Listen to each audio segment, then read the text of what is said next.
अस्सलाम वालेकुम नाज़रीन कराम, मैं हूं आपका होस्ट अयाज अहमद।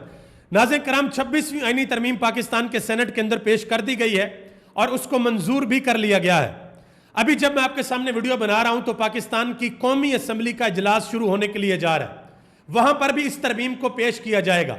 पाकिस्तान के सेनेट के अंदर क्या हुआ है, वहां पर तादाद पूरी थी या नहीं थी, और पाकिस्तान तहरीक इंसाफ के वो सेनेटर जिन्होंने इमरान खान का सौदा किया, क्या वो सेनेट के अंदर पहुंचे हैं या नहीं पहुंचे, और पाकिस्तान तहरीक इंसाफ के लोग जो सेनेट के अंदर आए उन्होंने वहां पर आकर क्या बात की।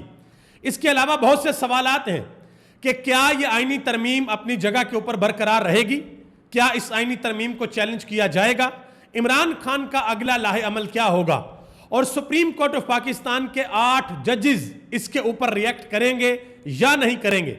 इन तमाम सवालात के जवाबात आपको देने के लिए जा रहा हूं। आगे बढ़ने से कबल आपसे गुजारिश करूंगा कि वीडियो को लाइक कर दें, चैनल को सब्सक्राइब कर लें, और मेरे उन तमाम दोस्तों का बेहद शुक्रिया जिन्होंने हमारे यूट्यूब चैनल को सब्सक्राइब किया। तो सेनेट के अंदर जिस वक्त इस आईनी तरमीम को पेश किया गया और फिर इसको पास भी करवाया गया, तो अब एक सवाल है जो हर कोई सोच रहा है कि क्या हुकूमत कामयाब हो चुकी है, जो हुकूमत करना चाहती थी क्या हुकूमत ने कर लिया है। तो सबसे पहले यह मैं आपको बताता हूं कि हुकूमत कितने % जीती है और पाकिस्तान तहरीक इंसाफ कितने % जीती है, हुकूमत कितना हारी है और तहरीक इंसाफ कितना हारी है। आप ये नहीं कह सकते कि हुकूमत मुकम्मल तौर पर जीत चुकी है या तहरीक इंसाफ मुकम्मल तौर पर हार चुकी है। मैं तफसीलात आपके सामने रखता हूं। हुकूमत की सबसे बड़ी ख्वाहिश क्या थी इस आईनी तरमीम के अंदर?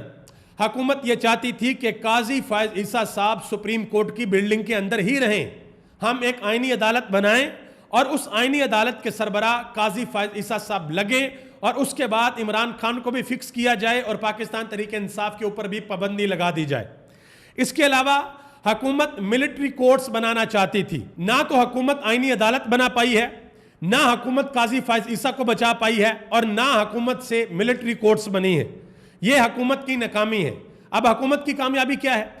हुकूमत की कामयाबी यह है कि हुकूमत ने जस्टिस मंसूर अली शाह का रास्ता तकरीबन रोक लिया है, क्योंकि आईनी तरमीम के अंदर यह है कि भाई जो 3 जजेस होंगे ऊपर से उनका पैनल भेजा जाएगा और उनमें से एक चीफ जस्टिस बनेगा। और इस वक्त हुकूमत की नजरें हैं जस्टिस याह्या अफरीदी के ऊपर कि जस्टिस याह्या अफरीदी को हमने अगला चीफ जस्टिस बनाना है।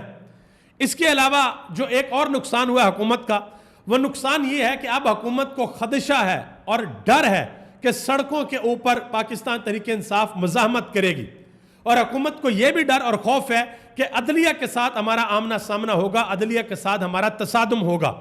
पाकिस्तान तहरीक इंसाफ की जीत इसमें यह है कि काजी फायज ईसा का रास्ता रोक लिया, आईनी अदालत को रोक लिया, इसके अलावा मिलिट्री कोर्ट्स को भी रोक लिया। यहां तक पाकिस्तान तहरीक इंसाफ जीती है और बाकी मामलात में वो हार गए हैं। मौलाना फजल रहमान और पाकिस्तान तहरीक इंसाफ ने मिलकर, ये जितनी जीत उनको मिली है इन्होंने मिलकर हासिल की है। बाकी जो जीत है वो हुकूमत के हिस्से में आई है, लेकिन ओवरऑल हुकूमत ये कह रही है कि भाई हम जीत गए हैं क्योंकि हमने इस आईनी तरमीम को पास करवा लिया है। अब इस आईनी तरमीम के अंदर जो मौलाना फजल रहमान साहब ने बयान दिया कि काले सांप के दांत तोड़कर जहर निकाल दिया है, इमरान खान और पाकिस्तान तहरीक इंसाफ पर मुजालम की मजम्मत करता हूं। यह उन्होंने कहा कि पाकिस्तान तहरीक इंसाफ वोट नहीं देना चाहती, कोई मसला नहीं है, इनकी अपनी मर्जी है, ये हक के ऊपर है। उन्होंने कहा कि जो आईनी तरमीम के अंदर खराब चीजें थी, जो खतरनाक चीजें थी, वो हमने निकाल दी हैं। और मौलाना फजल रहमान से सवाल हुआ कि आपने जस्टिस मंसूर अली शाह का रास्ता रखवा दिया है, तो मौलाना फजल रहमान ने कहा कि हमने शख्सियात की बात नहीं की, हमने असूलों की बात की है। यानी कि अगर हमने काजी फायज ईसा को नहीं बचाया तो हमने चीफ जस्टिस मंसूर अली शाह को भी चीफ जस्टिस नहीं लगाया। यह उनका मौकफ है, ये उन्होंने बात की है। अब एक और बहुत बड़ा फड्डा पड़ गया है, वो मैं आपके सामने रखने के लिए जा रहा हूं। वो फड्डा ये है कि सेनेटर ओन अब्बास, वो सेनेट के अंदर मौजूद थे, उन्होंने एक ट्वीट कर दिया। वो कहते हैं कि सेनेट में तरमीम के हक में जो वोट पड़े हैं उसके लिए हुकूमती बेंचों के ऊपर 62 अरकान मौजूद थे, जबकि चेयरमैन सेनेट ने 65 अरकान बताए हैं। फॉर्म 47 पे आई हुई हुकूमत की गिनती भी फॉर्म 47 जैसी ही है, आईनी तरमीम नामंजूर, ये उन्होंने कहा है। हुकूमत ने जो नंबर दिए वो ये है, ये आपके सामने पूरी लिस्ट रख देता हूं, ये देख लें।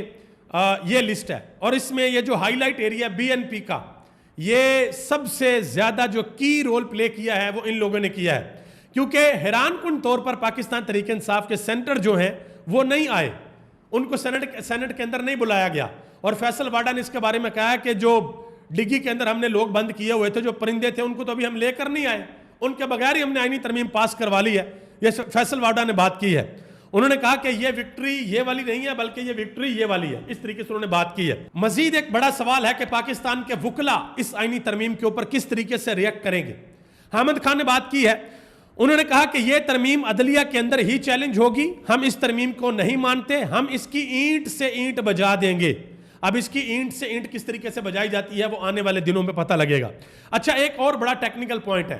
سینٹ کی حد تک, یعنی کہ سینٹ کی حد تک جو پاکستان تحریک انصاف کے بارے میں کہا جا رہا تھا, اور بیرسٹر علی ظفر نے کہا بھی سینٹ کے اندر کہ بھائی ہمارے پاس ڈاکومنٹ موجود ہے, ہم نے اپنے تمام سینیٹرز کے سگنیچر یہاں پہ لکھے ہوئے ہیں کہ وہ ووٹ نہیں ڈالیں گے, لہٰذا ہمارا اگر کوئی سینیٹر ووٹ ڈالتا ہے تو اس کا ووٹ کاؤنٹ نہ کیا جائے.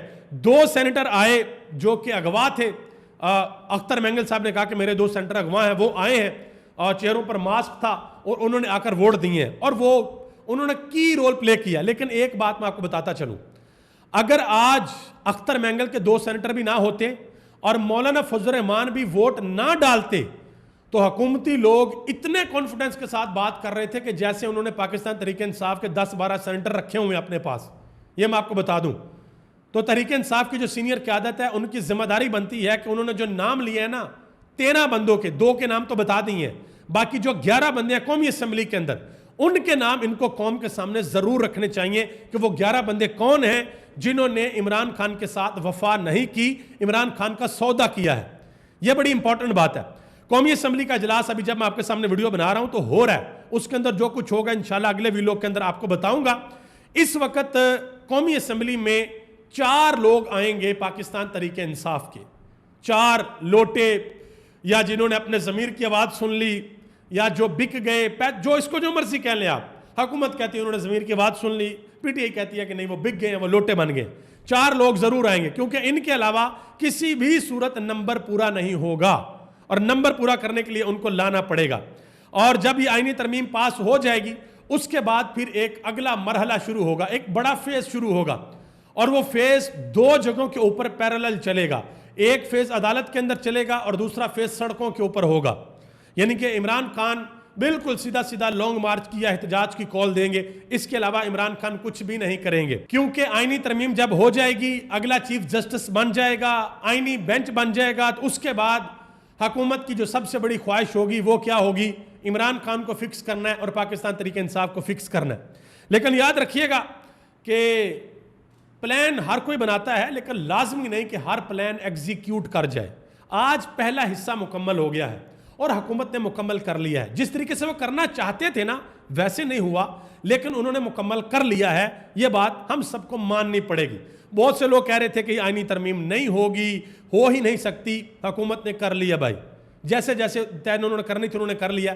اب اگلا مرحلہ ہے کہ پاکستان کی جوڈیشری کیسے ریئیکٹ کرے گی, ان کی بھی ذمہ داری ہے. وہ اس کے اوپر کیا کریں گے. سپریم کورٹ آف پاکستان کے جو 8 ججز ہیں کیا وہ فل کورٹ اجلاس بلائیں گے یا نہیں بلائیں گے, یہ آنے والے دنوں میں پتہ چلے گا. ابھی تک کے لیے اتنا ہی. مزید آگے جو بھی اپڈیٹس آئیں گی انشاءاللہ آپ کے ساتھ شیئر کروں گا. اس دعا کے ساتھ مجھے اجازت دیں کہ اللہ تعالیٰ مجھے آپ کو ہم سب کو اپنے حفظ و ایمان کے اندر رکھے. آپ سب کا بہت بہت شکریہ. پاکستان زندہ باد, پاکستان کے کروڑوں عوام پائندہ باد.